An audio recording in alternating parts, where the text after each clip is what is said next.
మహిళల కోసం central bank of India ఇప్పుడు మీకు అందిస్తోంది గృహ రుణం. అతి తక్కువ వడ్డీ రేట్లకే ప్రత్యేక సెంటు గృహలక్ష్మి. పూర్తి వివరాలకు వెంటనే సంప్రదించండి 18003030.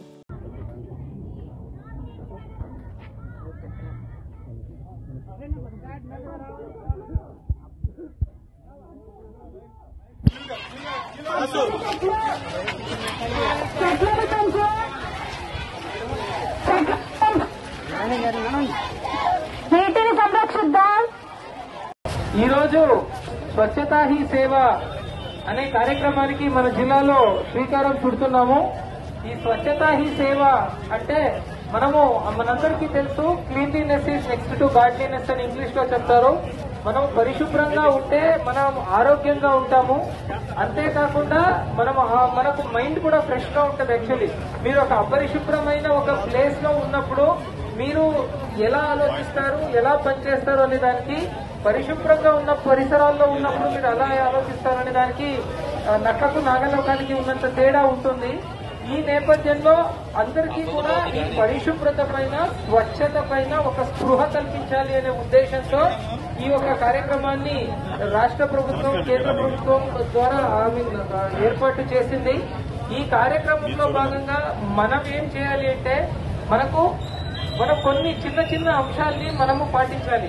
ఒకటి, చెత్తను మనము రోడ్డు పైన వేయకపోవడం, చెత్తను చెత్త కుండీలోనే వేయడం.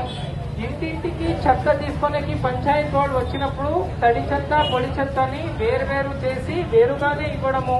తర్వాత ఇంట్లో వీలైనంత వరకు కూడా రీసైక్లింగ్ చేయడం. అంటే ఒక్కసారి ఏదో ఇప్పుడు నేను చిన్నప్పుడు ఉన్నప్పుడు కూడాను ఒక షాపుకు వెళ్ళాలి అంటే ఒక సంచి తీసుకొని వెళ్లేవాళ్ళం. యాక్చువల్లీ ఆ సంచి తీసుకొని అలాగే తీసుకొని వచ్చేవాళ్ళం దాంట్లో సరుకుని. కానీ ఇప్పుడు చేయి ఊపుకొని వెళ్తాము, ప్లాస్టిక్ తో ఏదో ఒకటి తీసుకొని వస్తాము. మళ్ళీ అది చెత్త పేరుకుపోవడానికి ఒక కారణం అవుతుంది. సో దానికే మన ఇంట్లో ఉన్న సంచులు, గిన్నెలు, బాక్సెస్, దాన్నే మళ్ళీ అన్ని ఐటమ్స్ తీసుకొని వచ్చేది మనం వాడుతూ చెత్త ప్రమాణాన్ని, చెత్త శాతాన్ని మనము తగ్గించేదానికి మనం ప్రతిజ్ఞ చేయాలి. సో మళ్ళీ ప్లాస్టిక్ అనేది చాలా పెద్ద మహమ్మారి. దాంట్లో అట్లీస్ట్ మనం ప్లాస్టిక్ కవర్ ని, సింగిల్ యూజ్ ప్లాస్టిక్ కవర్ ని, గ్లాస్ ని, ప్లస్ మళ్ళీ కప్స్ ని ఏముంది అది అట్లీస్ట్ ఈ రోజు నుంచి పంచాయత్ ఆధ్వర్యంలో చల్లపల్లిలో వాళ్ళందరూ కూడాను దాన్ని నిషేధించి ఎక్కడ కూడా అది వాడకం లేకున్నట్టు చేయాలి అని వాళ్ళకి నేను కోరుకుంటున్నాను. Thank you. ఆ పిల్లలందరూ కూడాను వచ్చారు.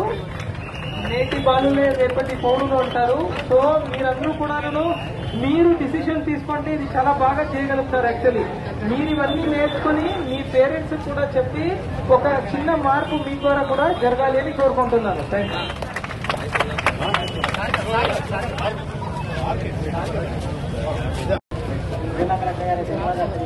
దానికి కారణం ఏంటంటే ప్రధానమంత్రి నరేంద్ర మోడీ గారు స్వచ్ఛ భారత్ కార్యక్రమాన్ని ప్రారంభించినప్పుడు ముందుకొచ్చి ఈ రోజు వరకు కూడా ఆ కార్యక్రమం నిర్వహిస్తుంది మాత్రం రాష్ట్రంలో నల్లపల్లి మాత్రమే చెప్పారు. డాక్టర్ గారి దంపతుల యొక్క ఆధ్వర్యంలో స్వచ్ఛ సుందర చల్లపల్లి స్వచ్ఛ సైనికులు ప్రతిరోజు కూడా నిరంతరం శ్రమ చేస్తూ ఈ స్వచ్ఛ భారత కార్యక్రమంలో ఈ చల్లపల్లికి ఒక ప్రత్యేకమైన స్థానాన్ని కల్పించారు. దానికి ప్రజలందరూ కూడా సహకరించారు.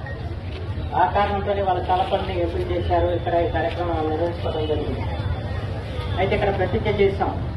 ఈ ప్రతిజ్ఞ అనుసరించడం అంటే అంత తేలికైన విషయం కాదు.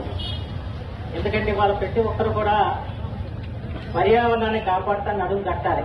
అట్లా కాపాడకపోవడానికి మనం ప్రయత్నం చేయకపోవటమే మొన్నటి బీభత్సమైన వరదల కారణం విషయం మనం గుర్తుంచుకోవాల్సిన అవసరం. ఈ రోజు మనం చెట్లని చాలా విపరీతంగా నరికేస్తున్న పరిస్థితి వచ్చింది. గతంలో ఉన్న పచ్చదనంతో కూడా అరిచిపోతున్న పరిస్థితి వచ్చింది. దురదృష్టవశాత్తు ఏంటంటే 5 సంవత్సరాల క్రితం మనం ఈ స్వచ్ఛ సైనికుల చేత ఎక్కడైతే మొక్కలు నాటించి వృక్షాలు చేశామో ఆ వృక్షాలను కూడా నరికేసిన పరిస్థితి మనం కళ్ళారా చూస్తాం. అంచేత మనం చేసే కార్యక్రమాలు ఏవి కూడా పూజల కోసం పన్నీర్లాగా అవుతున్న స్థితి కూడా వచ్చిందని చెప్పి మాత్రం మనం చేస్తున్నాం. నిజంగా ఓటా చట్టం ఉంది. ఓటా చట్టం ప్రకారం చెట్టును కట్ చేయాలంటే దానికి తహసీల్దార్ అధ్యక్షతన ఉన్న కమిటీ వాళ్ళు నిర్ధారణ చేయాలి. కానీ ఆ ఏవేవి కూడా వాళ్ళు పాటింపబడినప్పుడు కూడా మనం గుర్తు చేసుకోవాల్సిన అవసరం ఉంది. అలాగే విద్యుత్ శాఖ కూడా ఈ చెట్లు కొట్టేస్తా ఉంటుంది. ఆ రకంగా మనం ఒక పక్కన చెట్లు పెంచడానికి ప్రయత్నం, మరో పక్కన చెట్లు కొట్టేయడం, ఎన్ని మనం చూస్తాం. గతంలో ముఖ్యమంత్రి గారు ఏ విధంగా చెట్లు నరికించారో మనం చూస్తాం. అంచేత వాళ్ళ చెట్లని మనం సంరక్షించుకోవాల్సిన బాధ్యత ఉంది. అలాంటి సంరక్షించినప్పుడే పర్యావరణం నిలబెడుతున్న విషయం మనం గుర్తుంచుకోవాల్సిన అవసరం ఉంది. ఇవాళ ప్రత్యేకించి ప్రపంచవ్యాప్తంగా చాలా ఆందోళన పరిస్థితున్నాయి. ఈ పర్యావరణం చెట్టు గురించి అనేక నివేదికలు ఇస్తున్నారు. ఇవాళ మనం కనీవి ఎరగని వరదలను కూడా మనం చూసిన పరిస్థితి మనం చూస్తాం. న్యాయంగా 11 లక్షలకే డిజైన్ చేసిన దానికి వాళ్ళు 12 లక్షల దాకా వరద నీరు వచ్చింది. భవిష్యత్తులో ఎలాంటి ప్రమాదాలు సంభవిస్తారో చెప్పడానికి వీటిని సంరక్షించాలంటే మనం మొక్కల్ని నాటాలి, మొక్కల్ని కాపాడుకోవాలి, వాటిని సంరక్షించుకోవాలి అన్న విషయాన్ని మనం ఇది స్వచ్ఛంగా చేయాల్సిన కార్యక్రమం తప్ప ప్రభుత్వాలు కొంతవరకే చేస్తారు. ఏంటి ఇవాళ ప్రధానమంత్రి నరేంద్ర మోడీ గారు పుట్టినరోజు కూడా ఆయన మనందరికీ తెలియజేస్తూ మహాత్మా గాంధీ గారు 150 జయంతిని పురస్కరించి ఏం చేయాలని చెప్పి ఆలోచించి కళ్ళజోడును గుర్తుగా పెట్టి ఆయన ఈ స్వచ్ఛ భారత్ కార్యక్రమం ప్రారంభించారు. మన ఇంటింటికి కూడా మరుగుదొడ్లు ఇచ్చాం.